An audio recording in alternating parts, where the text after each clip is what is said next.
Assalamualaikum warahmatullahi wabarakatuh. Waalaikumsalam warahmatullahi wabarakatuh. Ya Rabbi bil Mustafa balligh maqasidana waghfir lana ya wasi'al karami. Ya Rabbi bil Mustafa balligh maqasidana waghfir lana ma madha ya wasi'al karami.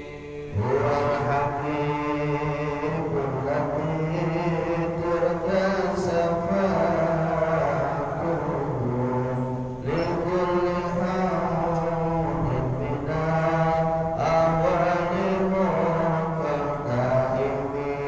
Ya Rabbi bil Mustafa balligh maqasidana waghfir lana ma madha ya wasi'al karami. Maulaya salli wa sallim daiman abada ala habibika khairil khalqi kullihim. Mustafa balligh maqasidana waghfir lana ma madha Ya wasi'al karami. Bismillahirrahmanirrahim. Alhamdulillahi rabbil alamin.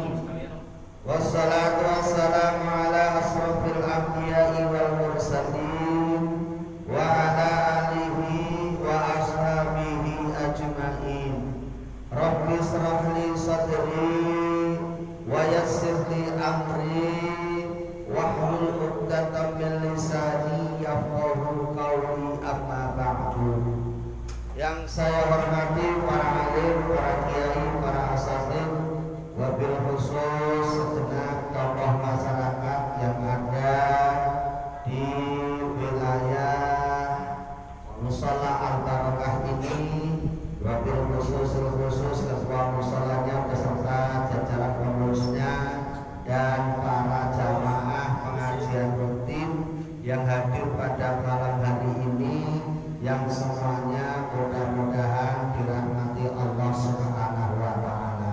Amin. Seperti biasa, mari kita selalu senantiasa berusaha untuk meningkatkan rasa syukur kita kepada Allah Subhanahu wa taala dengan memperbanyak mengucapkan kalimat alhamdulillahi rabbil alamin. Yang mana sampai saat ini Allah Subhanahu wa taala masih melimpahkan beberapa rahmat, hidayah, taufik serta inayahnya kepada kita semuanya, sehingga kita semua dapat hadir di majelis ini dalam rangka bersama-sama, yaitu memenuhi satu kewajiban dari Allah Subhanahu wa taala, yaitu thalabul ilmi atau ngaji.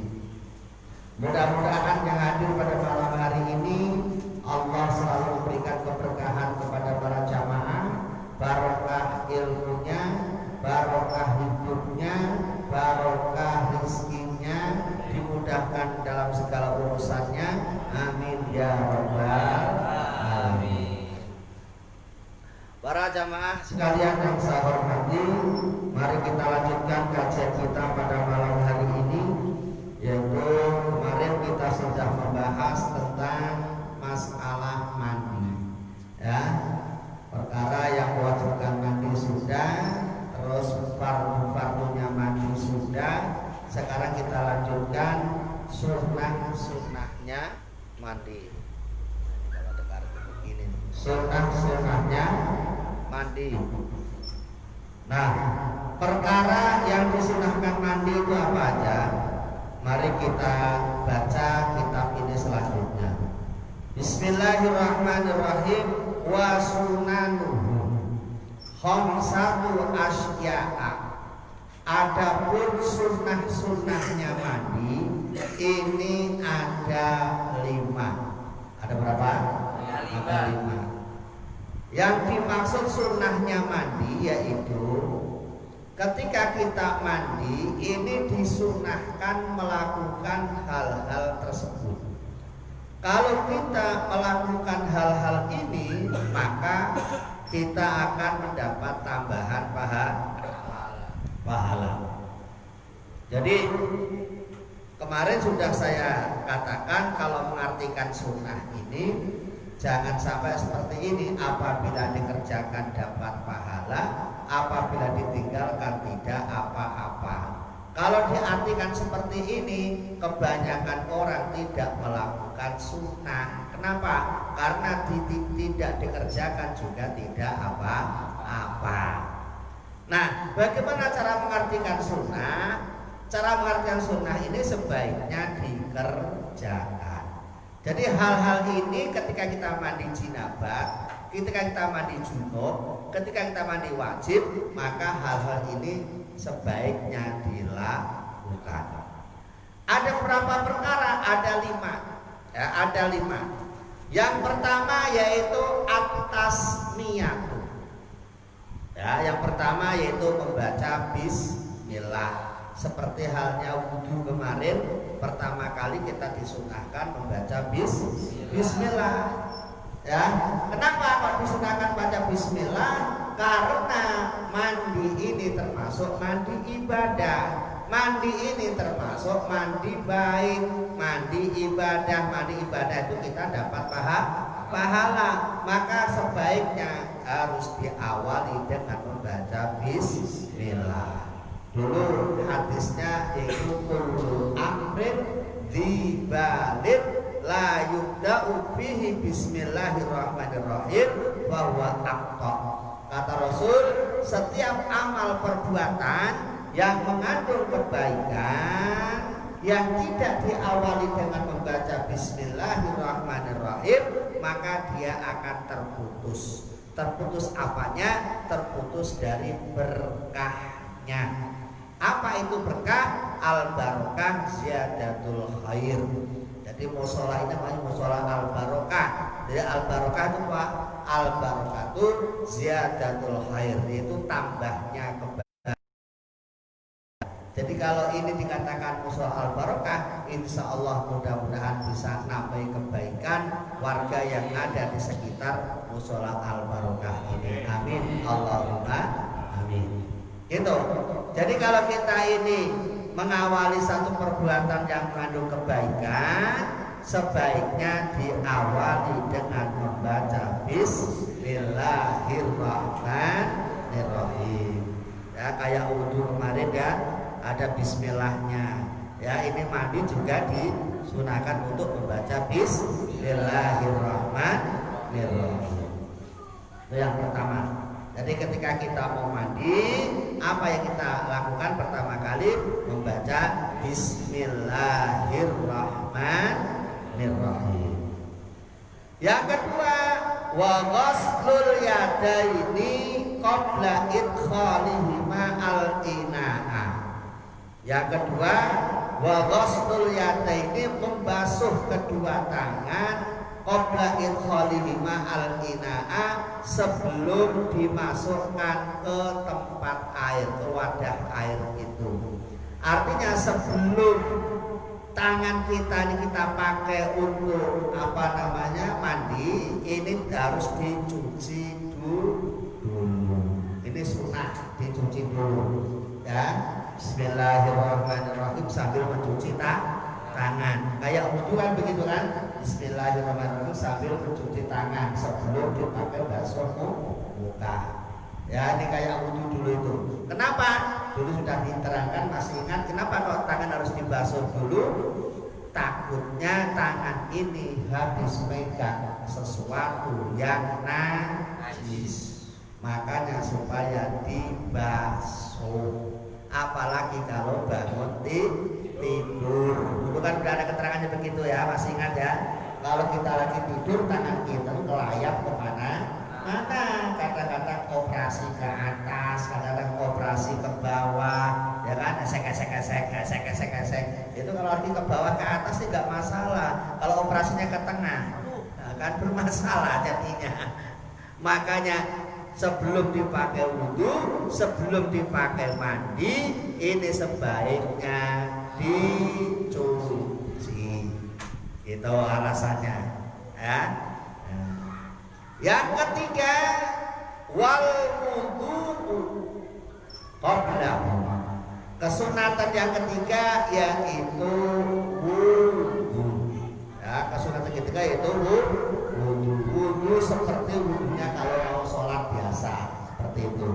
Ya, wudhunya seperti kayak mau sholat. Ya, nama itu wudhu lirafil hadasil asghari fardhu lillahi ta'ala. Niatnya boleh seperti itu, ya.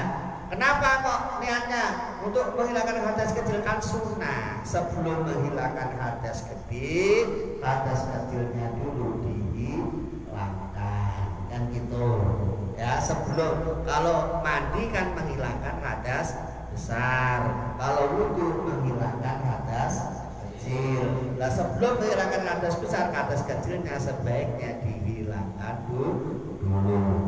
Nah, ini sesuai dengan hadis Rasulullah. Pada waktu itu Rasulullah pernah bersabda, karena Rasulullah sallallahu alaihi wasallam idza tasala minal janabati tawaddu'a wa wudu'uhu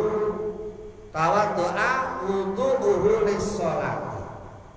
Ya, Rasulullah bersabda, idza tasala, ketika Rasul itu mandi minal janabati, mandi jinabah, maka yang dilakukan Rasulullah pertama kali adalah tawaddu'a. Maka wudhu siapa Rasulullah, wudu'uhu lis-sholati, wudhunya seperti ketika mau sholat. Ini dalil yang menyunahkan atau yang memberikan kekuatan bahwa sebelum mandi jinabah ini disunahkan untuk wudhu.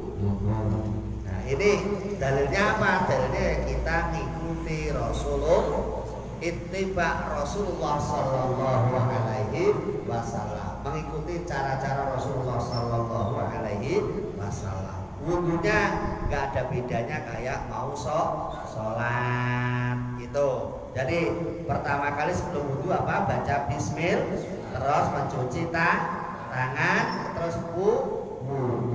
Sebelum mandi loh ya. Ini sunnah-sunnahnya. Jangan asal-asal mandi, asal lebar enggak. Mandi itu ada aturannya. Kalau mandi jinabah itu enggak kayak mandi biasa, kan itu. Ya, ini yang nomor 3. Yang nomor 4, wa imrarul yadi alal jasadi. Yang nomor 4 adalah menggerakkan tangan, melakukan tangan atau menggosok-gosokkan tangan alal jasadi, di atas badan. Artinya membersihkan kotoran-kotoran atau najis-najis yang ada di badan. Tangannya gosok-gosokkan untuk meratakan air sambil membersihkan kotoran-kotoran, barangkali ada yang najis, kan gitu. Nah, itu sunnah. Pak, misalnya kalau nggak kosokan, gimana nggak kosokan? Ya boleh, tapi nggak dapat sunnah. Kalau memang sudah yakin itu artinya sudah rata, ya nggak apa-apa. Contoh kayak jebur di sungai, ya, besar itu kan udah dari atas sampai bawah itu kan sudah kena air semua, ya kan? Nah, ini nggak usah digosok-gosok juga sudah cukup, karena airnya sudah kena dari ujung rambut sampai ujung kaki. Nah, tapi kalau memang badannya itu ada kotorannya, ya alangkah baiknya tangan ini digosok-gosokkan supaya kotorannya pada hilang. Nah, itu paham ya? Nah, Jadi kalau misalnya mandi di kolam renang misalnya ya, kalau kolam renang kan airnya banyak tuh, kali atau di laut itu kan airnya banyak tuh. Ya orang jinabat orang nyemplung kali, biar selesai. Ya, Bismillahirrahmanirrahim. Lirafil hadasil akbari fardadillahi ta'ala, langsung Bismillahirrahmanirrahim, selesai. Boleh dia. Boleh. Ya, selesai. Karena apa? Sudah rata air semua. Tapi airnya harus air yang banyak. Jangan Kayak apa? di kolam tuh, kolam. Air kolam sedikit ya nggak boleh. Ya kolam kan bisa kayak gini. Nah, kalau airnya air yang banyak. Kalau kolam masjid kan gitu ya. Itu jangan sampai kita nggak ngerti status airnya nih sudah boleh apa belum, harus tahu dulu ya. Ini airnya suci dan mensucikan. Air mutlak tuh kayak air kali, air laut, air hujan, itu termasuk air mutlak ya. Kalau udah ada air di kolam atau di apa namanya di ember, lihat dulu kena najis apa enggak, mustakmal apa enggak, itu harus dilihat dulu airnya. Nah itu baik. Yang kelima wal mualatu dan berturut-turut artinya bahasa Jawanya nuli.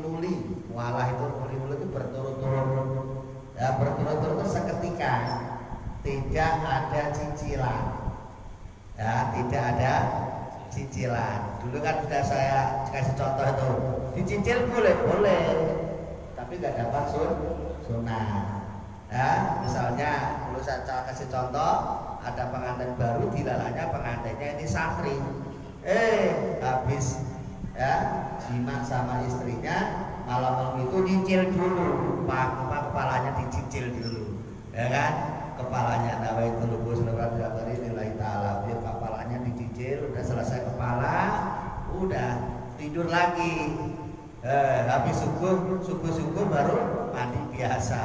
Ya itu boleh nggak boleh, tapi itu tidak dapat sunnah. Itu namanya tidak mualah, tidak seketika. Wudu juga begitu, kalau nggak mualah ya boleh, tapi nggak dapat sunnah. Dulu saya katakan basuh mukanya di sini, nanti basuh tangannya telogong, ya kan? Musab sebagian kepalanya di grogol misalnya gitu kan. Nah, nanti basuh kakinya di almuklisin. Itu boleh nggak? Boleh, tapi nggak dapat sunnah kan gitu ya. Boleh tapi tidak dapat sunnah. Itu namanya tidak mualah, bahasa kitab fikihnya namanya tidak mualah. Mualah itu artinya nuli. Bahasa Sundanya apa Pak? Bukan, nuli itu bukan. Kalau yang muda banyak turut itu. Nuli itu terus seperti sini. Berturut-turut. Nah, itu bahasa Sunda. Kalau bahasa Jawa namanya nuli. Tartib kalau itu mana bahasa Sunda mah tartib. Bukan, tartib bukan. Mualah sama tartib beda. Kalau tartib itu mendahulukan susunan. Kalau mualah ini harus ketika. Artinya satu tempat itu namanya mualah itu. Jadi wudu ya di sini, seketika di sini, itu namanya mualah. Tapi kalau nggak di sini, di apa namanya, ada jedanya ya, ada waktu pemisahnya, itu namanya sudah tidak mualah. Karuntuy. Karuntuy agak. Bola dihelakeun pada tadi ke. Lanjut gitu. Ya, itu. Jadi kalau mau gaya-gayaan itu nyiasat itu mah nggak apa-apa, boleh. Misalnya ini wudunya di sini tadi itu ya, basuh mukanya di sini, nanti basuh tangannya di sana, boleh-boleh aja. Yang penting tidak membatalkan wudu gitu loh. Berarti kalau kita kentut ngulur lagi? Ngulur lagi. Harus wudu lagi. Oke, paham ya? Paham? Itu namanya boleh. Enggak kan, kita kan punya haji hadas besar. Ya. Kok kita disunahkan wudu dulu gitu kan? Itu kan kita hadas wudu kan hadas kecil. apakah tidak, maksudnya kan kita kan belum suci badan kita, Ya. masih hadas besar. Ya. Tapi kok disunahkan untuk berwudu gitu kan? Betul. Terus pertanyaannya? Ya, yang jadi masalah, ya kan itu kan dari Rasulullah kan diperbolehkan. Ya. Kalau kamu aja katanya belum mandi kok udah wuduan Nah. gitu. Pasti tanyanya begitu. Nggak sah itu katanya wudu. Udah. Nah, jadi mandi tapi kok menghilangkan hadas besar. Sementara wudu itu menghilangkan hadas kecil. Karena hadas besarnya ada belum hilang, masa kita harus wudu kan? Ada bacaan-bacaan Al-Quran segala macam yang gitu kan. Nah, ini gimana? Tadi sudah saya katakan, ini kita melakukan ini adalah ittiba Rasulullah Sallallahu Alaihi Wasallam. Gitu. Jadi nanti larangan-larangan besar itu ada, termasuk baca Quran dan sebagainya. Nah, ini kan kita ini sudah namanya bidah. Kalau wudu itu boleh, ya kan? Wudu kan disunahkan, ya kita ya wudu karena Rasulullah memerintahkan seperti itu ya kita ikut ya. Tapi perasaan kan masih belum bersih, tapi kok kita harus wudu gitu kan? Dan justru untuk membersihkan yang besar itu yang kecil dulu. Kan besar, wudu kan kecil. Untuk yang besar itu ya dari kecil dulu. Dari kecil dulu dibersihin, baru nanti meningkat yang besar. Ini malah lebih komplit. Artinya lebih komplit begitu. Itu tidak langsung besar.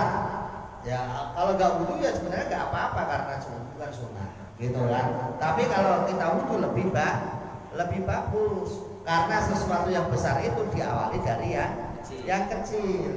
Walaupun tidak usah diawali dari kecil, yang kecil pun nanti juga akan hilang kan gitu. Walaupun begitu, cuma sebaiknya harus diawali dari yang kecil, jangan melupakan yang kecil, gitu. Karena adanya besar itu mesti ada yang kecil, tidak bisa tiba-tiba langsung besar. Itu ya, apapun itu yang besar mula-mulanya ya kecil, tidak langsung tiba-tiba besar. Makanya ini Rasulullah memerintahkan kita sebelum mandi supaya wudu dulu, supaya yang kecil juga bersih, yang besar juga bersih. Gitu Pak. Itu ya. Nah, terus ada lagi yang disunahkan dalam mandi yaitu wataqdimul yumna alal yusra. Yaitu apa? Mendahulukan anggota yang kanan dan mengakhirkan anggota yang kiri. Ini ya kalau memang ada anggota kita yang berpasangan. Kayak apa? Tangan kanan dan tangan kiri, kaki kanan dan kaki kiri, kan gitu. Walaupun berpasangan ya kayak mata ya nggak bisa mata kanan mata kiri ya nggak bisa begitu karena di basolnya ini nggak bisa dipisah-pisah ya, mata kanan mata kiri. Lubang hidung kanan, lubang hidung kiri ya nggak bisa seperti itu. Ini yang bisa dikatakan seperti itu yang kayak tangan kanan, tangan kiri, kaki kanan, kaki kiri. Itu termasuk sunnah-sunnahnya mandi. Saya ulangi, sunnah-sunnahnya mandi ada 5. Yang pertama membaca bismillah, yang kedua membasuh telapak tangan, yang ketiga berwudu, yang keempat melakukan menggosok tangannya kepada badannya, yang kelima berturut-turut, ini ada tambahan satu lagi itu mendahulukan anggota yang kanan dan mengakhirkan anggota yang kiri. Titik. Ya.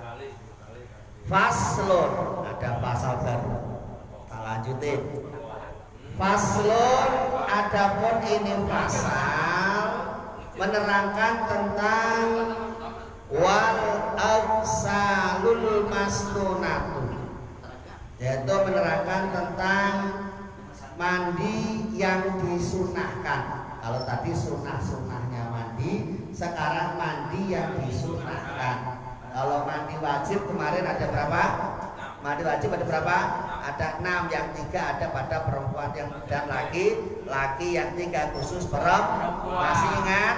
3 khusus laki-laki perempuan apa aja? 1. Ayo. 1.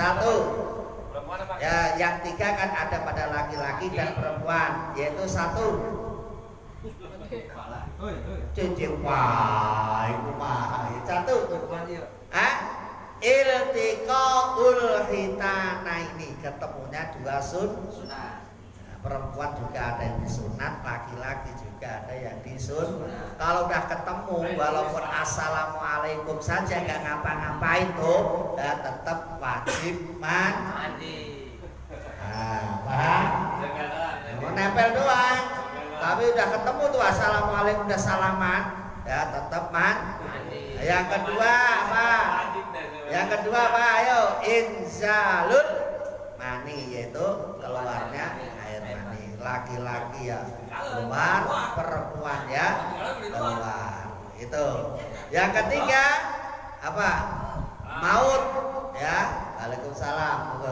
Yang ketiga yaitu maut, yaitu mati. Perempuan ya mati, laki-laki ya mati. Yang ketiga khusus perempuan yaitu haid, nifas dan wiladah. Ada 6 ya. Nah, sekarang ini yang akan kita bahas yaitu sekarang mandi yang disunahkan. Bukan sunah-sunah mandi, tapi mandi yang disunahkan. Mandi sunnah ini apabila kita melakukan mandi ini akan dapat tambahan pahala. Nah, ada berapa mandi sunnah itu? Wal aksalul masnunatu. Adapun mandi yang disunahkan sab'ata asyara ghuslan, itu ada 17 macam mandi. Ada 17. Ya, yang 6 aja lupa apalagi yang 17. Makanya kalau bisa ngaji itu bawa pulpen atau bawa buku, supaya kalau lupa bisa diingat kembali. Pak, boro-boro Pak bawa buku nulis aja kagak ngerti, malah suruh bawa pulpen. Bukan kata Bapak kemarin kan ngaji yang begitu masih bagus. Iya. Karena ada hadis kanjeng Nabi, julusuka sa'atan li talabil ilmi, julusuka sa'atan fi majlisil ilmi, la tamassu qalaman wa la taktubu harfan khairun laka min iddi alfi raqabatin. Kata Rasul, dudukmu 1 jam di majelis ilmu walaupun tidak baca, enggak pegang pulpen, enggak menulis 1 huruf pun, ya ini lebih baik daripada memerdekakan 1000 budak. Alhamdulillah ya. Tapi ya walaupun mentang-mentang begini ya jangan terus ngajinya jangan asal-asal wes bablas ilmune ya. Jangan bunget tuwa kudu tengen metu kuping kiwa barlen ngaji nek bubar lalen. Waduh ya.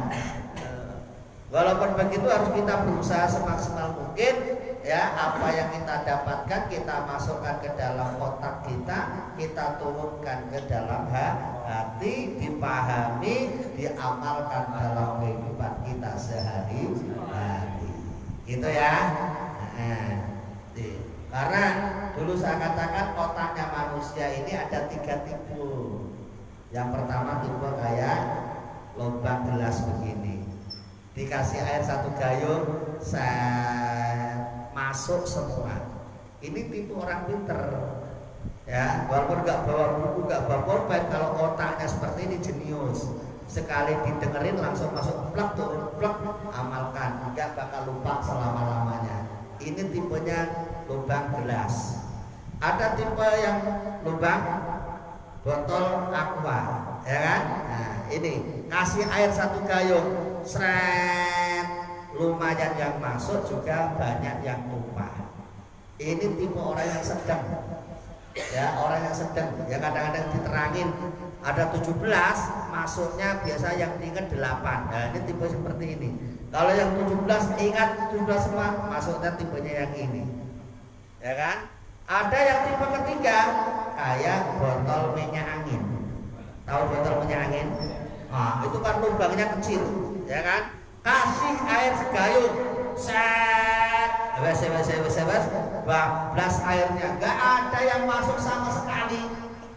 Ini tipe golongan orang yang ketiga. Diterangin sampai wadah semuanya dan terangin sampai capek juga nggak masuk-masuk, ya. Ini tipe-tipe golongan apa? Lubang minyak angin. Lah bisanya masuk diapakan? Ya ini ambil botolnya dikerebek dalam apa namanya ember. Lek. Nah, itu baru bisa masuk ilmunya. Ya. Nah, ini artinya apa? Orang seperti itu ngajinya harus sabar. Ya, harus sabar. Nggak bisa dipaksa-paksa kayak orang yang tipe seperti ini. Gitu. Ya, yang seperti itu ngajinya harus bawa pulpen, bawa buku supaya kalau lupa dia bisa ingat. Kan begitu. Ya. Nah, mandi yang disunahkan ini ada 17. Yang pertama adalah al-jum'atu. Yang pertama mandi ketika mau sholat Jumat. Jadi kalau mau sholat Jumat kita disunahkan mandi. Kalau perempuan nggak wajib Jumat. Nggak ada sunah berarti. Nah, yang wajib Jumat ini orang laki-laki. Di sini dikatakan Pak mandi khusus laki-laki apa perempuan? Ada 2 kaul. Kaul yang pertama ini tidak membeda-bedakan antara laki-laki dan perempuan. Ini kaul yang pertama. Kaul yang kedua, ini pendapat yang kedua yang disunahkan hanya yang mau Jumatan. Itu. Yang pertama perempuan juga dapat sunnah juga. Ya, menurut kaul yang pertama. Kaul yang kedua yang lebih rojih, kaul yang lebih lebih mendekati kebenaran, ini adalah yang disunahkan hanya orang yang mau Jumatan. Kapan waktunya mandi Jumat ini? Mandi Jumat ini waktunya mulai disunahkannya mulai terbitnya fajar. Ya, jadi waktu subuh itu sudah niat mandi Jumat udah boleh. Misalnya bapak ini mau kerja nih ke kantor kan, nanti nggak sempat pulang lagi. Nah kalau Jumat mandinya di rumah diniati mandi Jumat. Ya, nawaitul ghusla li huduril Jum'ati sunnatillahi atau nawaitul ghusla yaumil Jum'ati sunnatillahi ta'ala. Gak bisa bahasa Arab. Saya berniat mandi Jumat sunnah lillahi ta'ala. Begitu enak, ya kan? Sebelum kerja tuh mandi dulu. Jadi mandinya diawali pagi hari baru kerja. Kalau di kerjaan nanti kan nggak bisa itu mandi sudah waktunya dibatasi setengah 12 baru keluar, ya kapan mandinya kan gitu. Nah, maka di sini disunahkan mandinya boleh mulai terbitnya fajar. Itu ya. Nah, jadi sholat subuh. Baru sholat subuh boleh, boleh. Sebelum sholat subuh juga boleh. Nah, jadi diniati apa? Mandi Jumat. Itu. Jadi jangan lupa, Pak, saya kan kerja, Pak. Kalau mau Jumat itu mandi dulu, di mana mandinya? Di mana? Nggak ada tempatnya loh. Ini kalau nggak pernah ngaji. Kalau ngaji kan bisa disiasati gitu loh, ya kan? Wudunya mulai sebelum kerja. Dan di kerjaan nanti ketika Jumatan tinggal wudu terus Jumatan. Kan udah mandinya udah diniati dari Jumat. Gitu ya. Paham ya? Nah, tuh. Minimal kalau paginya belum sempat mandi, mandinya ya ketika mau Jumatan. Gitu. Nah, Pak kalau nggak mandi ya boleh-boleh aja. Wong mandi hukumnya sunnah.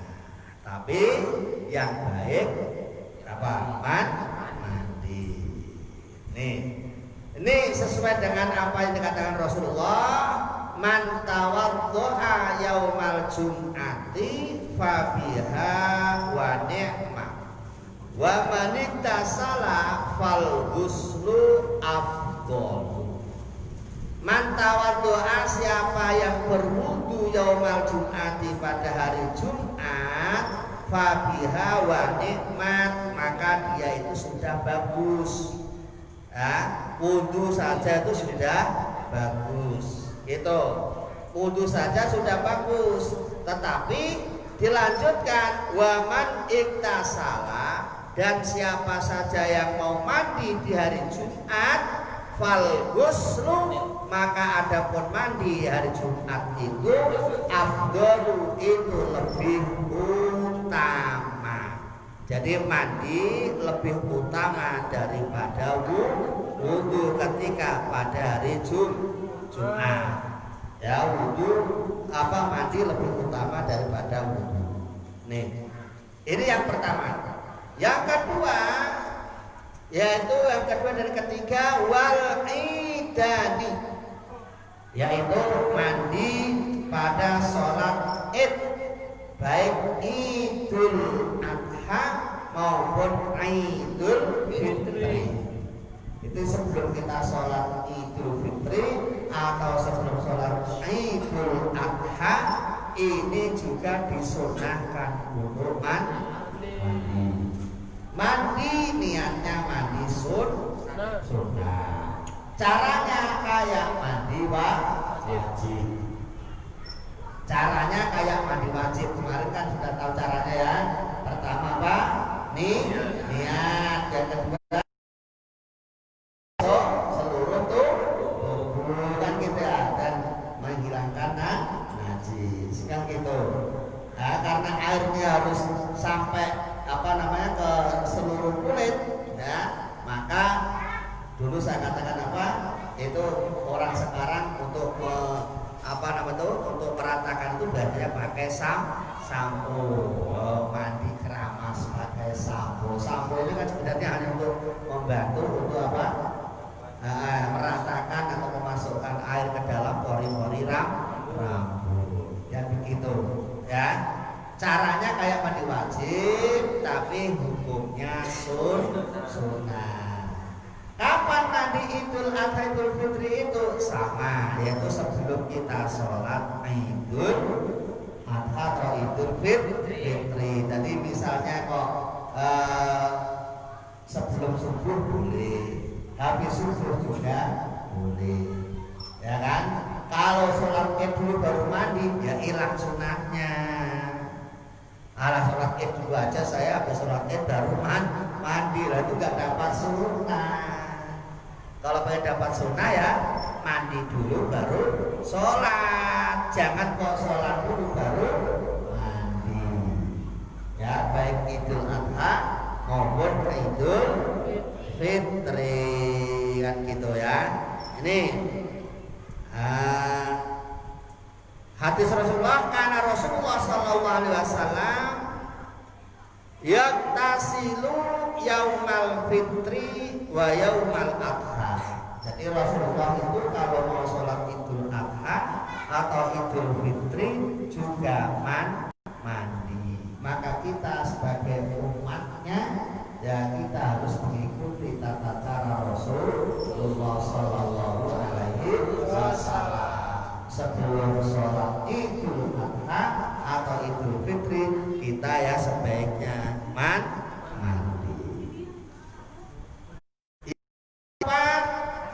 Wal istisqa'u. Yang keempat yaitu mandi sunnah ketika mau sholat istisqa. Ya, mau sholat apa? Istisqa. Sholat istisqa ini adalah sholat yang dilaksanakan seseorang ketika dalam keadaan kemarau panjang, yaitu sholat supaya diturunkan hujan oleh Allah Subhanahu wa Ta'ala. Ya, kalau di Jakarta kayaknya belum ada yang melakukan. Tapi kalau di kampung-kampung para petani ini setiap setahun sekali biasanya ada sholat istisqa, namanya sholat minta hujan. Ya, sholat istisqa ini. Nah, ini ada aturan tersendiri. Ya, enggak saya terangkan sekarang, karena kalau saya terangkan sekarang itu melenceng dari temanya. Yang penting tahu ada sholat namanya sholat istisqa. Nah, jadi yang diapalin jangan hanya subuh, zuhur, asar, maghrib, isya aja. Ini ada nama-nama sholat lain, ada sholat duha, ada sholat tahajud, kan gitu kan? Ada sholat taubat, ada sholat hajat, ada sholat tasbih. Nah, ini ada lagi namanya sholat istisqa, yaitu sholat minta hujan. Sebelum sholat ini di sunnah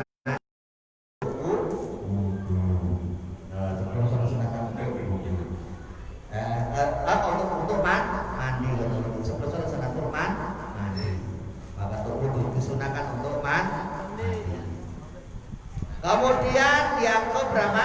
1, 2, 3, 4, kelima. Wal kusufu. Ya, wal kusufu, dan disunahkan mandi lagi ketika kita akan melakukan sholat gerhana. Oh, ada sholat lagi dengan sholat apa? Kusuf. Kusuf itu gerhana matahari. Ya, kusuf itu gerhana matahari. Nah, ketika ada gerhana matahari, kita disunahkan untuk sholat. Yang benar itu disuruh sholat. Bukan orang itu kalau gerhana malah pada teriak-teriak, apa-apa dipukulin. Karena dia dipukulin tuh. Yang punya sapi dipukul sapinya, sapi jangan gerhana. Nanti ada apa lagi, pada pohon mangga mau berbuah pas gerhana, pohon mangganya dipukulin, mangga kamu jangan gerhana ya. Enggak begitu ya. Ajaran yang benar ini pas gerhana itu kita disunahkan untuk sholat gerhana. Ini juga ada aturan sendiri. Kalau saya terangin sekarang nanti melenceng dari tema. Bagaimana? Jangan hanya begini, jangan hanya dulu, Pak. Bagaimana tata cara sholat gerhana? Pak, bagaimana tata cara sholat istisqa? Pak, bagaimana tata cara sholat gerhana rembulan? Wah, gak selesai malam ini. Ngajinya gak umum kalau gitu. Yang jelas kita malam ini sudah mendengar nama-nama itu. Sebelum sholat gerhana kita disunahkan mandi. Ya, baik gerhana matahari maupun gerhana rembulan. Karena matahari dan rembulan itu mengalami gerhana. Nah, waktunya kapan? Tinggal lihat kalender. Kan ada itu. Tanggal ini ada gerhana matahari, tanggal ini ada gerhana rembulan. Karena ini sholat yang jarang dilakukan, maka banyak yang tidak ngerti tata cara sholat gerhana. Bingung, Pak udah ruko lagi lah. Gerhana caranya begitu. Ya ini nanti ada aturannya. Ya sabar, kalau pengen tahu ya ikuti pengajian setiap malam Jumat. Insya Allah akan ketemu jawabannya. Ya yang penting sabar. Kan gitu. Ya karena kata Imam Syafi'i orang menuntut ilmu syaratnya 6. Ya kedua siiran itu alala tanalul ilma illa bisitatin sa'umbika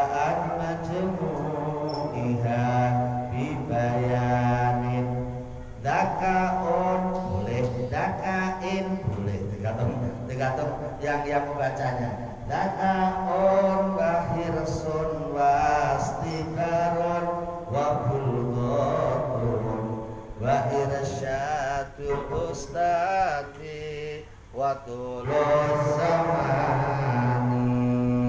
Syarat untuk ilmu ada 6. Yang pertama zakaun, harus cerdas. Artinya harus ini digunakan, jangan pakai ngalamun, konsentrasi, karena semua orang pada dasarnya cerdas. Tidak ada orang itu yang goblok, tidak ada orang yang bodoh, karena orang ini dari awalnya modalnya sama, dikasih pikiran oleh Allah, ini lahir ceker itu sama. Tetapi kenapa kok hasilnya beda-beda? Karena ada yang digunakan, ada yang dianggurkan. Kan begitu Pak. Ya, yang digunakan dari kecil isinya ya banyak. Tapi kalau digunakannya sudah tua baru digunakan ya kosong, kan gitu. Kan gitu kan? Modalnya kan dari kecil lahir cenger itu kan nggak ada bedanya, Allah memberikan itu. Nggak pilih kasih loh Allah itu. Modal cenger itu sama. Ya, ketika perjalanan proses ini kok beda-beda karena ada yang digunakan, ada yang tidak digunakan. Kalau digunakan ya banyak isinya. Makanya orang Jawa mengatakan sirah. Kalau bahasa Sundanya apa itu?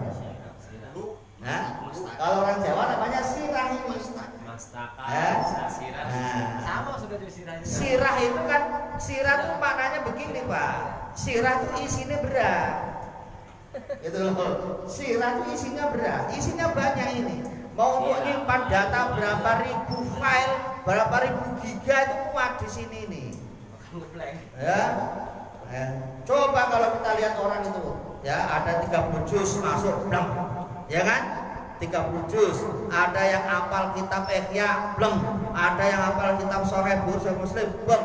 Itu kalau mau menggunakan bisa, karena ini namanya beribu-ribu sel, ini miliaran sel yang siap untuk menyimpan data. Oh, ini jangan sampai ini kalah dengan komputer yang hanya 100 giga, 1000 giga, ini mah jutaan giga memorinya. Nah, karena nggak dipakai akhirnya berkarat, ya kan? Karena kan kalau nggak dipakai ada karatan. Cari batu. Ya, akhirnya membeku. Kalau udah membeku susah dibukanya, kan gitu. Ya, nah makanya ini ciptaan Allah tetap harus di atas ciptaan manusia, nggak bisa. Kalau komputer yang begitu canggihnya itu mesti masih kalah dengan ini.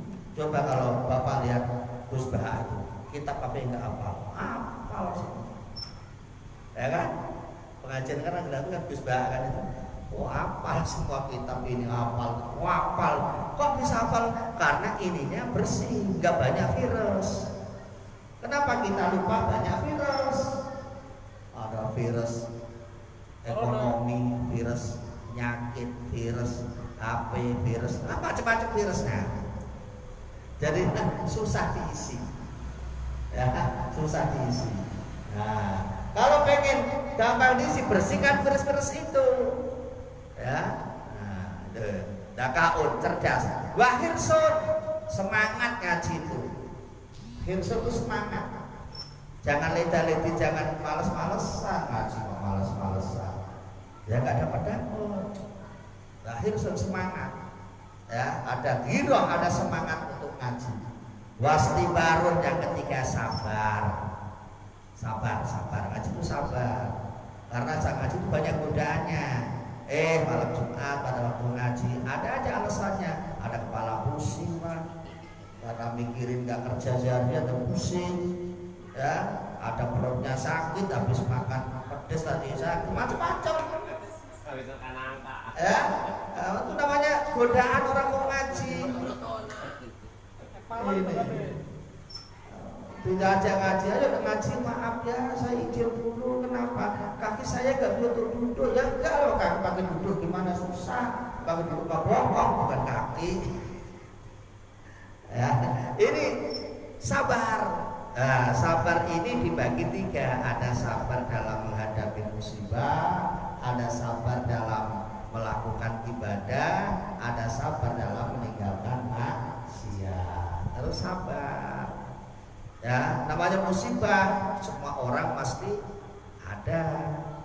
Godaan itu mesti ada ujian itu orang itu. Ya kan? Kadang-kadang diuji ekonominya sulit. Kadang-kadang diuji kesehatannya tidak baik. Kadang-kadang diuji keluarganya kurang harmonis. Pasti dari tiga itu orang ujian itu. Kalau enggak ekonominya ya keluarganya, kalau keluarganya ya kesehatannya. Pasti itu ujian manusia itu pasti ada. Ya, hari ini biasanya kerjanya enak kena corona, pengurangan karyawan, PHK. Diuji apa? Ekonomi. Ekonominya bagus, kesehatannya enggak bagus. Banyak orang yang punya duit tapi enggak berani makan yang enak-enak. Kan ada kan? Mau makan sate apa? Kolesterol, darah tinggi. Ya. Mau makan durian, awas. awas dulu. Mau makan durian, awas. Mau ngopi, awas. Mau nyate, awas. Karena apa? Karena punya penyakit. Kan gitu. Itu ujian namanya. Kadang-kadang kesehatannya bagus, ekonominya bagus, keluarganya yang gak bagus, punya anak aturannya laki-laki, nakalnya bukan main, disuruh sholat gak mau, dinasehati ngelawan, ujung-ujungnya malah salah pergaulan, kena narkoba, macem-macem itu. Namanya ujian manusia itu macem-macem. Maka kita harus mohon kepada Allah supaya ujian-ujian itu dijauhkan dari kita. Amin Allahumma Amin. Pasti baru sabar orang ngaji. Ya. Wa bulghatun. Ngaji itu harus ada bulghah. Bulghah ini adalah untuk sarana biaya bulghah ini. Ngaji itu harus ada bulghah. Ngaji ini harus pakai pengeras suara. Pengeras suara ini kalau sudah jelek ya harus diganti. Gantinya pakai biaya.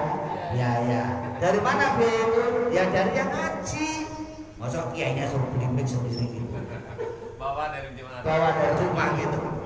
Ada bulghah, ya ada bulghah, ada biaya. Ya. Supaya nggak ngantuk ngaji itu ada kopi. Kopi itu pakai biaya. Kan gitu. Dari mana biaya itu? Ya dari yang ngaji. Dari kiai. Kan gitu kan. Bulghah. Jadi Imam Syafi'i itu sudah cerdas. Ini yang berkata Imam Syafi'i ini. Jadi bulghah itu wajib. Ngaji itu pakai pulpen, pakai kitab. Kan gitu. Sekarang ini banyak salah paham. Orang itu biasanya gratis. Jadi sekolah bukan gratis, pengobatan minta gratis. Jadi kalau ada presiden, calon bupati, calon gubernur yang membuat program gratis itu yang jadi. Padahal gratis ini belum tentu baik. Sekolah itu bagusnya nggak gratis, bayar.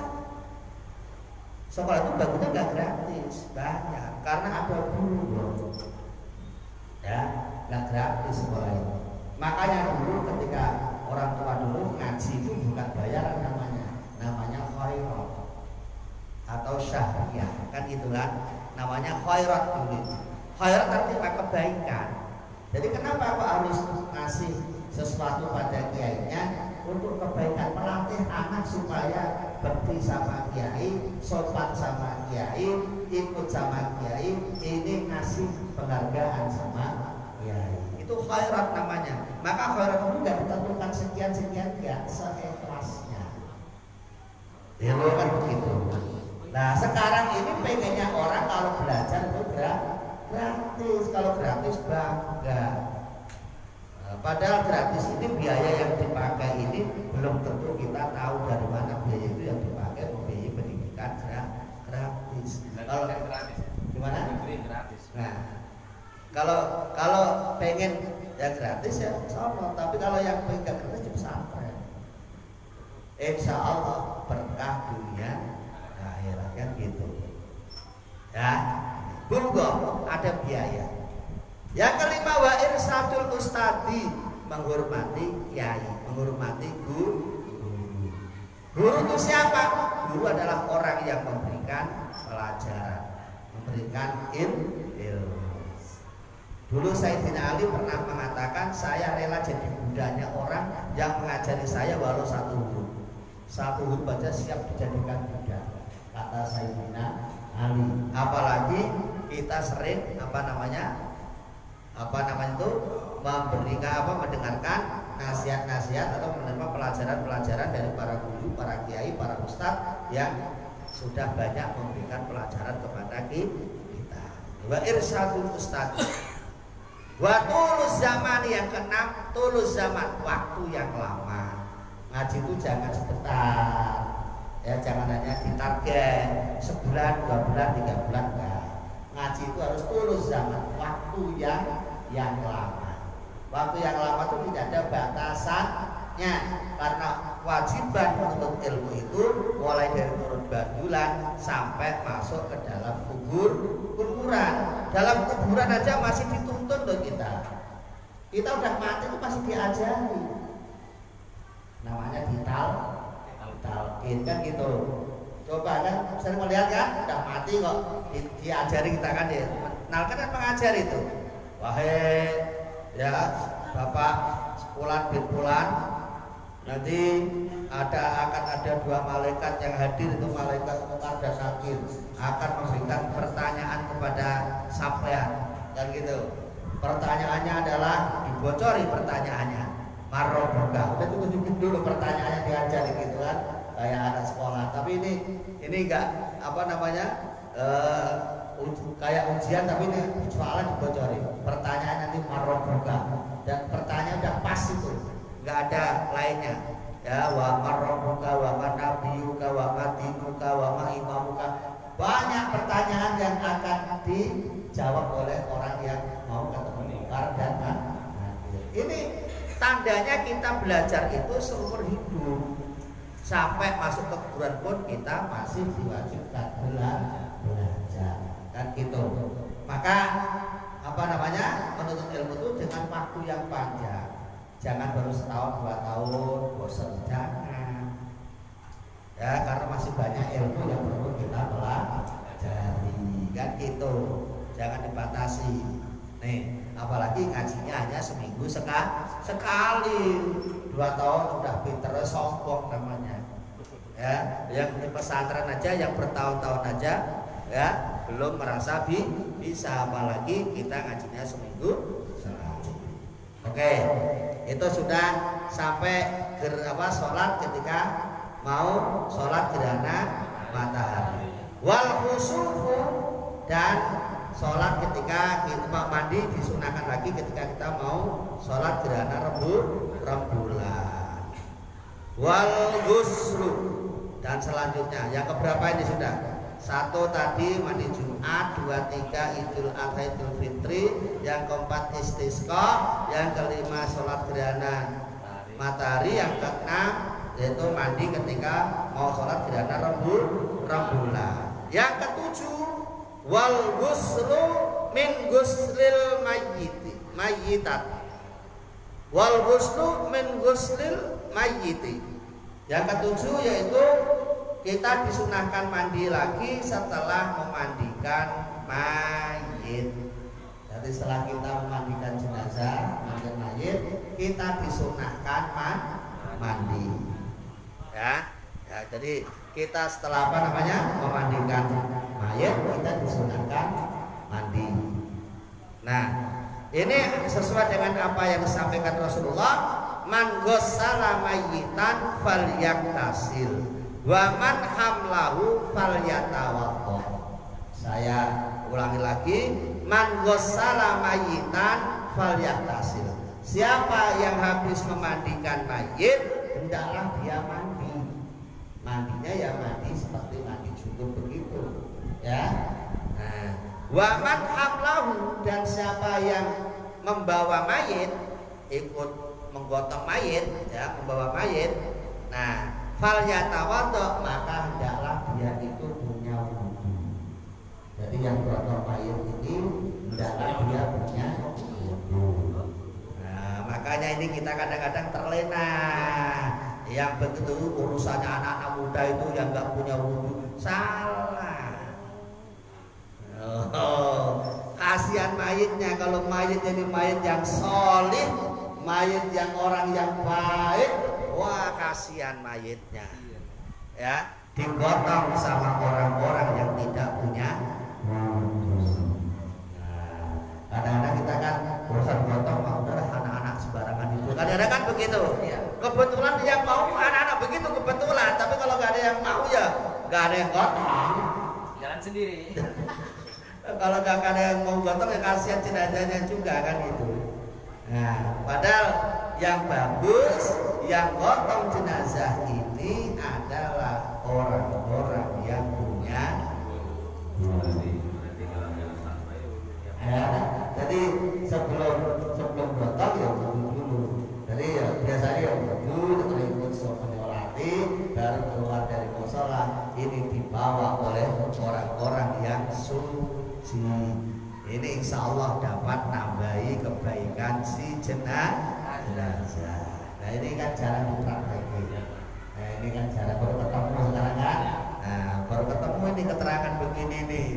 Nah kalau ketemu begini, nah maka dipraktekin kan gitu. Berarti ya alangkah yang lebih bagus, yang habis nyolatin baru yang gotong ya. Iya. Yang masih punya wudu. Yang masih punya wudu. Walaupun keluarganya juga kan. Tapi kan kadang kan dilarangnya yang nyolatin itu ya orang yang tenaganya nggak kuat Nah, iya biasanya. kadang-kadang yang anak muda lah. Ya kayak orang udah tua-tua begini ikut nyolati, langsung gotong ya berat yang kuat biar gotong biasanya anak-anak muda begitu. Ya, nah tapi kalau bisa diingetin yang muda, mas tolong ya wudu kan gitu kan, ya biar dapat apa bisa sampai kebaikan si mayitnya tadi. Nomor 8. Oh, udah jam 10. Masih jam 10 kan? Ya Lanjut. Nomor 8. Ya masih 17. Nomor 8 wal kafiru idza aslama. Yaitu disunahkan mandi lagi itu ketika orang kafir mau masuk Islam. Sebelum disyahadatkan ini disunahkan mandi dulu. Karena dia belum tahu tata caranya, mestinya ya diajari sama yang mau mengislamkannya itu. Ya, malam itu disunahkan mandi dulu. Kan begitu. Ya, Pak kan boro-boro mandi, Pak caranya bagaimana? Dia kan baru masuk Islam suruh mandi. Nah, ini yang memandikan, yang tata caranya diajari sama yang mau mengislamkan. Dibantu caranya bagaimana. Ya. Nah, bukannya dimandi itu ya. Kalau dimandiin namanya udah mati. Maksudnya dibantu tata caranya mandi. Ya, itu. Nah, terus nomor 9 wal majnunu idza afaqa. Disunahkan mandi lagi yaitu mandinya orang gila ketika sudah sembuh. Ada orang gila kok sembuh. Nah, ini disunahkan mandi. Mawal majnun, apa itu gila? Nah, gila ini batasan gila ini adalah zawalul akli, hilangnya akal. Ya, hilangnya akal. Kalau dikatakan hilangnya akal, berarti akalnya sudah tidak berfungsi. Itu baru namanya gila. Ya, nggak tahu kopi ini pahit apa manis apa tawar. Ditanya kopi sama air rasanya gimana? Sarwa baik misalnya. Gila namanya itu, udah nggak tahu bedanya. Ya kan? Jadi kita tuh jangan kadang-kadang salah persepsi. Ada orang pakaian compang-camping dikatakan orang gila. Belum tentu. Ada orang begitu dites, misalnya, Mbak, ini ada uang 10.000, 50.000, 100.000 pilih mana Mbak? Kok minus 100.000? Ya gak gila namanya, udah tahu. Normal. Itu kan masih tawadu orang itu. Tawadu tahu warna duit. Tawadhu itu tahu warna duit. Ya agak gila namanya. Orang gila kok masih ngerti duit. Kalau udah gila berarti tidak ngerti duit, itu namanya gila. Nah, orang gila ini bebas kewajiban, tidak wajib sholat, tidak wajib puasa, tidak wajib zakat, tidak wajib haji, tidak wajib ngaji, tidak wajib melakukan kewajiban yang lain karena gila. Gitu loh. Tapi dijamin masuk surga. Oh, enak nggak? Enak nggak? Enak. Tapi jadi orang gila. Mau sholat mau ngaji jadi gila aja lah. Ya. Kalau pengen masuk surga tanpa sholat, tanpa ngaji nggak apa-apa. Jadilah orang Gila. Kan gitu. Oh, Pak nggak bisa begitu? Iyalah, kan di dunianya ujiannya sudah berat. Kalau kita ini nggak gila ya harus sholat. Karena kita normal, kasih kenikmatan, bisa merasakan kopi, merasakan es, bisa rokok, ya bisa berpakaian enak. Enggak gila, maka kita wajib sholat karena apa? Kita punya kewajiban apa? Ibadah kepada Allah Subhanahu wa taala. Makanya kalau apa namanya sudah dikatakan gila, berarti sudah tidak bisa menggunakan akal sehatnya. Paham ya? Nah, jangan ikuti gila lo ya lo. Gila apanya lo? Gila kok begitu. Nah, Pak, kalau orang stres itu beda dengan gila. Stres kan baru setengah. Masih kewajiban, belum gila beneran. Orang stres itu kan baru setengah gila. Kan orang kan tingkatannya kan waras, stres, gila kan gitu. Orang waras sama stres masih kewajiban, melakukan kewajiban. Tapi kalau gila sudah tidak kewajiban melakukan kewajiban. Kan begitu. Ya, orang stres kan orang yang sebenarnya sadar tapi tidak mau melakukan, namanya stres. Kan gitu. Malam Jumat ada ngaji, sadar ngaji itu hukumnya tapi nggak mau ngaji, namanya contohnya begitu. Ya kan, sholat 5 waktu hukumnya wajib, ngerti wajib tapi nggak mau namanya begitu. Itu namanya stres. Stres itu apa? Karena kebanyakan muatan. Kadang-kadang ada muatan, ada beban yang tidak kuat mengangkatnya, jadi ada perubahan pemikir. Kalau lagi tenang ya mau ngaji, lagi bingung ya susah ngajinya kan gitu. Itu udah manusiawi di mana namanya apa? Stres kan gitu. Nah, baru yang ketiga namanya gila. Nah, kalau gila itu sudah tidak usah dibahas karena gila itu bebas dari kewajiban. Nah, orang gila ketika sudah waras, sudah sebut, ini disunahkan mandi gitu. Karena kan dia udah bertahun-tahun nggak mandi, kok bisa sembuh, ya disuruh mandi supaya baunya hilang, supaya wangi kan gitu, ya. Nah, itu kan salah satu tujuannya. Cuma perintah ini juga ittiba Rasulullah, itu perintahnya Rasulullah Shallallahu Alaihi Wasallam. 9. Yang ke-10 wal mukma alaih, dan disunahkan mandi ketika ada orang ayat idza afaqa, ketika sudah sembuh. Ada orang ayat kok sembuh, ini juga disunahkan mandi. Nih ya. Nomor 11. Wal ghuslu indal ihrami. Nomor 11 itu disunahkan mandi lagi ketika mau ihram. Mau ihram ini ketika kita mau haji atau mau umrah, ya kan? Ketika kita sudah melakukan ihram ini sebelum kita ihram disunahkan mandi.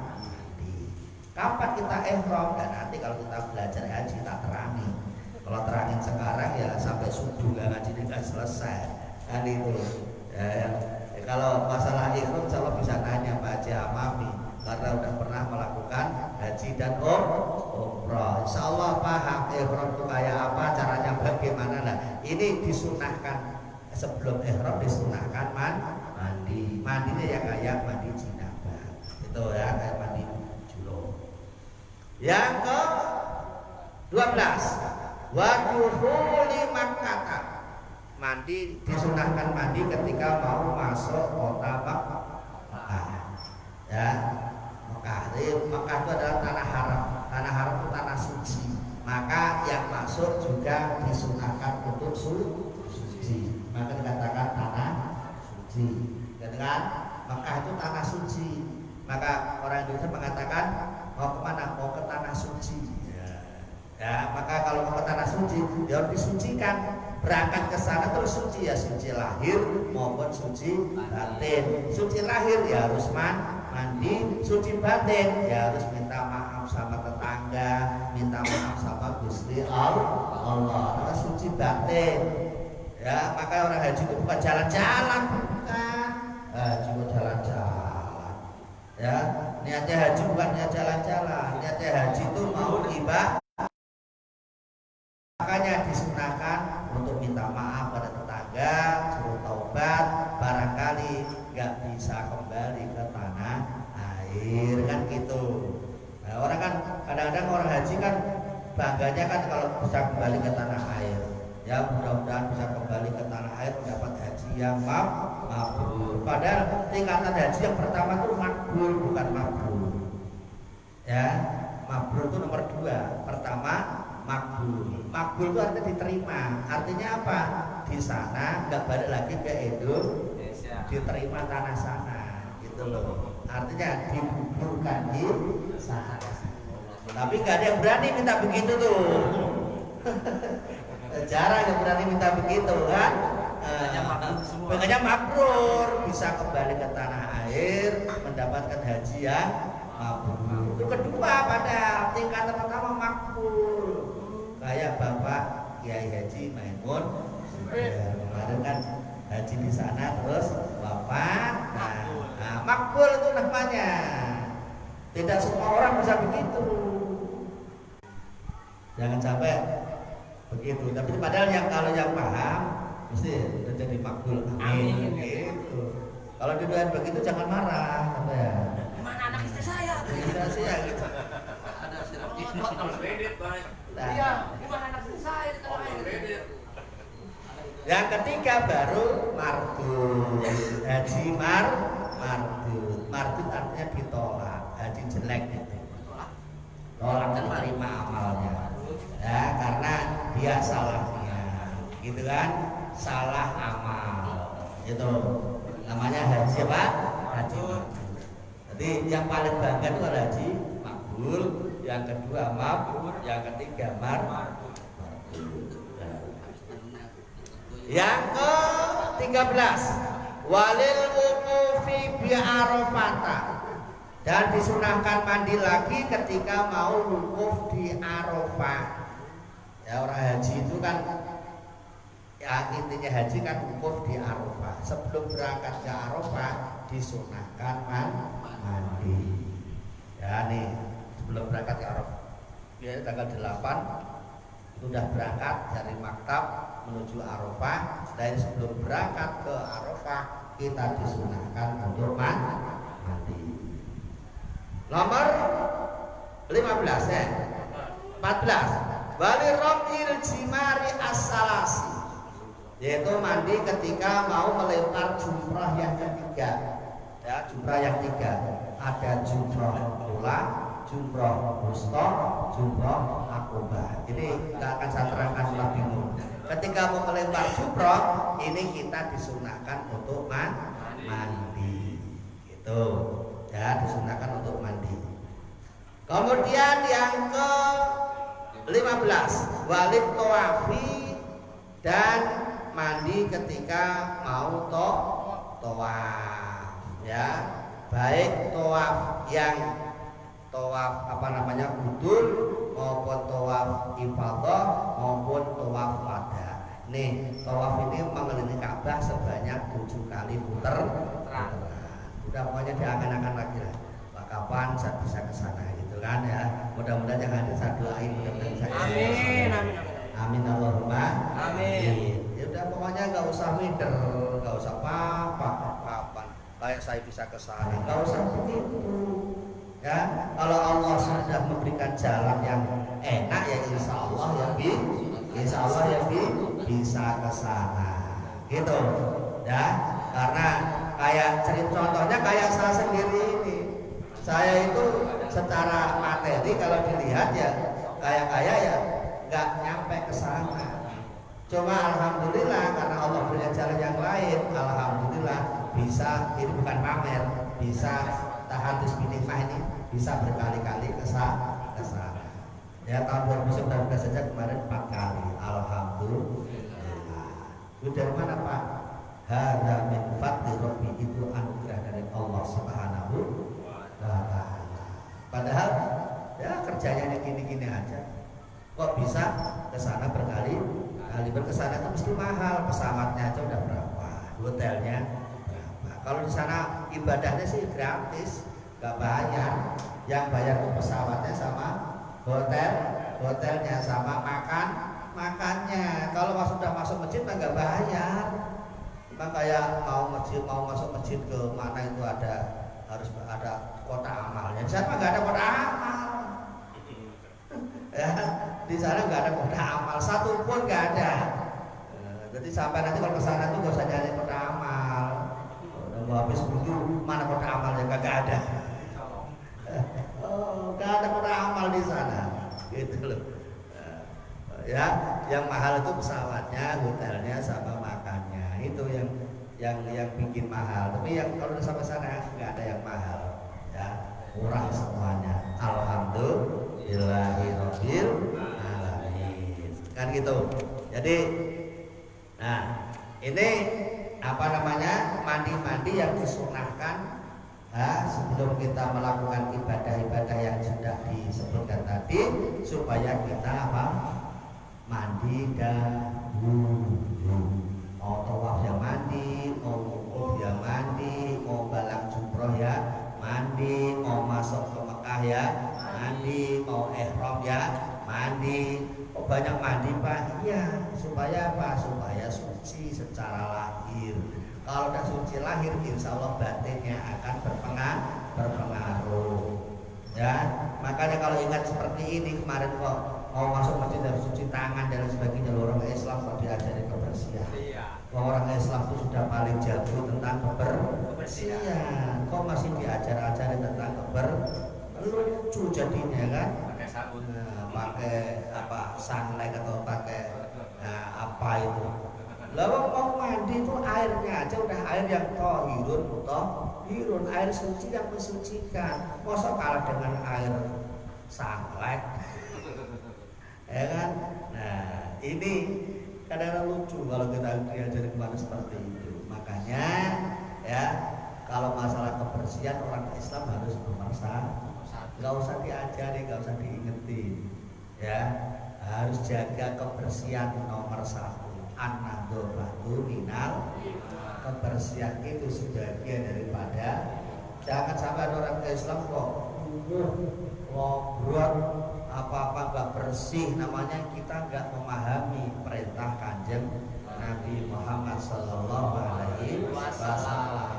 Masalah kebersihan itu tetap diingatkan Kanjeng Nabi, an-nadhofatu minal iman. Makanya kita ngaji fikih itu yang pertama yang mesti kita toharoh. Ya, toharoh itu kebersihan. Kita ngaji fikih mesti pertama kita diajari toharoh. Macam-macam air yang suci bagaimana, air yang najis bagaimana, air yang bisa dipergunakan untuk bersuci, air yang bagaimana. Ini mesti diterangi dalam fikih. Baru tuh setelah toharoh selesai, kita bisa caranya wudhu, bisa caranya mandi, bisa caranya tayamum, bisa. Baru diajari masalah sholat. Kok cucu orang sholat bukan, bersih dulu baru sholat. Karena apa? Sholat kita bisa diterima, sholat kita sempurna apabila toharohnya sempurna. Karena toharoh ini kunci awal ibadah yang paling penting. Ya, nah maka itu apapun itu harus diniati dengan ibadah, bersih lahir maupun bersih batin. Bersih batin ya omongannya dijaga, tingkah lakunya dijaga, ini akan pengaruh gitu ya. Oke, sampai sini ada pertanyaan? Monggo, kalau ada pertanyaan saya buka pertanyaan. Pas? Pas. Wah, ini kalau ada yang ngaji pas, pas. Ini saya curiga begini nih, ngajinya tuh tadi dengerin beneran apa nggak dengerin? Oke, ya nggak apa-apa kalau udah pas semua. Baik ya, bacaan istighfar. Astaghfirullah Rabbal ya astaghfirullah minal khataya Allahul kafi Rabbunal kafi Qasadnal kafi wajadnal kafi likullin kafi kafanal kafi wa ni'mal kafi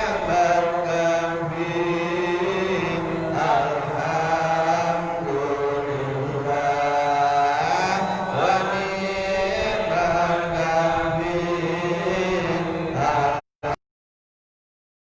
alhamdulillah. Sekali lagi Allahul kafi ya Allah Rabbunal kafi